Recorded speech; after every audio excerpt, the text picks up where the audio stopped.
Bonjour, et bienvenue dans cette nouvelle vidéo. La question de cette vidéo est la suivante. Qui admires-tu et pourquoi? 2020. Passons dès à présent aux réponses. D'après Hervé Tillat, la réponse à cette question est la suivante.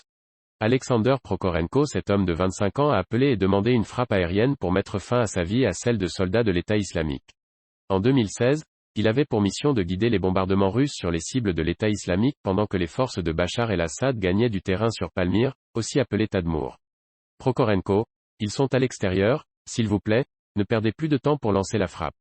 C'est la fin, dites aux membres de ma famille que je les aime et que je suis mort en me battant pour ma patrie. 1.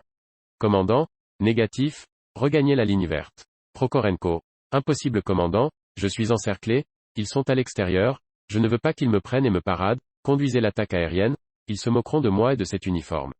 Je veux mourir dignement et emmener tous ces salauds avec moi. S'il vous plaît, ma dernière volonté, conduisez l'attaque aérienne, ils me tueront de toute façon. Commandant, veuillez confirmer votre requête. Prokorenko, ils sont à l'extérieur, c'est la fin commandant. Je vous remercie, dites aux membres de ma famille que je les aime. Dites-leur que j'ai été brave et que je me suis battu jusqu'à la dernière énergie. S'il vous plaît, prenez soin de ma famille, vengez ma mort, adieu commandant. Dites à ma famille que je l'aime. Commandant, silence. Ordre de bombardeur, j'admire cet homme. Quelqu'un qui pose un tel acte pour son pays est un véritable héros. Cette décision a dû être effrayante et je ne suis pas sûr que je l'aurais prise si j'étais à la place de cet homme. Il était jeune et attendait un enfant. Et dit, il est clair que de nombreux autres soldats ont posé des actes similaires. Mais cette histoire m'a marqué et j'admire cet homme. Note de bas de page 1. Alexandre Prokorenko, Wikipédia. D'après Florence Bellil, la réponse à cette question est la suivante. Qui admires-tu et pourquoi? Mon admiration va à des personnes qui associent 3 qualités. La sensibilité, l'intelligence et le courage. Quand Germaine Tillion, Simone Veil et Geneviève de Gaulle-Anthonioz sont entrées au Panthéon, j'étais, comme tout le monde, heureuse. Le consensus s'imposait. Je trouve également admirable des personnes moins consensuelles, Alain Finkielkraut par exemple et tous ceux qui s'expriment à contre-courant du déconstructivisme. Sans être d'un conservatisme borné, je suis très attaché à certaines valeurs et apprécie ceux qui s'attardent sur des questions comme la place du père, la filiation, sans céder aux effets de mode. J'aime beaucoup les personnalités qui sont des références majeures sans être en pleine lumière, par exemple Raymond Aron. Dans la même lignée, Jean-Pierre Le Goff, animateur de Politique autrement, donne le ton en citant François Furet. Il n'y a pas de fatalité à ce que les citoyens modernes n'aient à choisir qu'entre vaquer à leurs affaires et militer pour des idées folles. Merci Jaspé, pas un musicien dans les gens que j'admire. Où ai-je donc la tête? D'après Laurette Prunier, la réponse à cette question est la suivante. Allez, je vous emmène faire un petit tour dans mon cœur, j'admire beaucoup de personnes qui me sont très proches. J'admire mes parents, pour les décisions qu'ils ont prises dans l'éducation de leurs enfants, je trouve le dynamisme de mon père incroyable, tout comme l'investissement de ma mère. J'aimerais que mes enfants, hypothétiques, soient aussi fiers de moi que je le suis d'eux.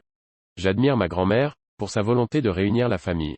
J'admire sa force et son courage. J'ai admiré mon grand-père pour sa bonne humeur et son calme. J'admire mon frère, pour son intelligence, sa gentillesse et sa réussite. J'admire la personne avec qui je vis, lui aussi pour son intelligence, ses connaissances et la façon qu'il a de comprendre les émotions. J'admire beaucoup d'autres personnes, que je ne citerai pas ici, mais je pourrais y passer des heures. Merci Jaspé Go pour la demande de réponse émoticône souriant. D'après Bernard Goiffon, la réponse à cette question est la suivante.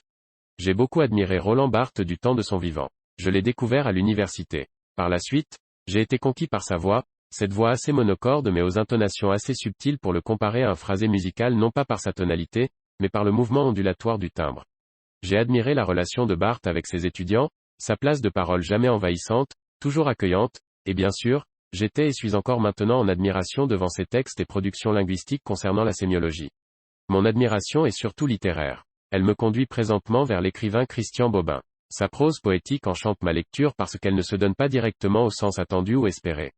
Il faut lire par-delà les mots, se forger un univers capable d'accueillir le texte, s'ouvrir un passage entre les lignes et chaque partie fine forme alors une scène sans cesse renouvelée au gré de ma fantaisie onirique.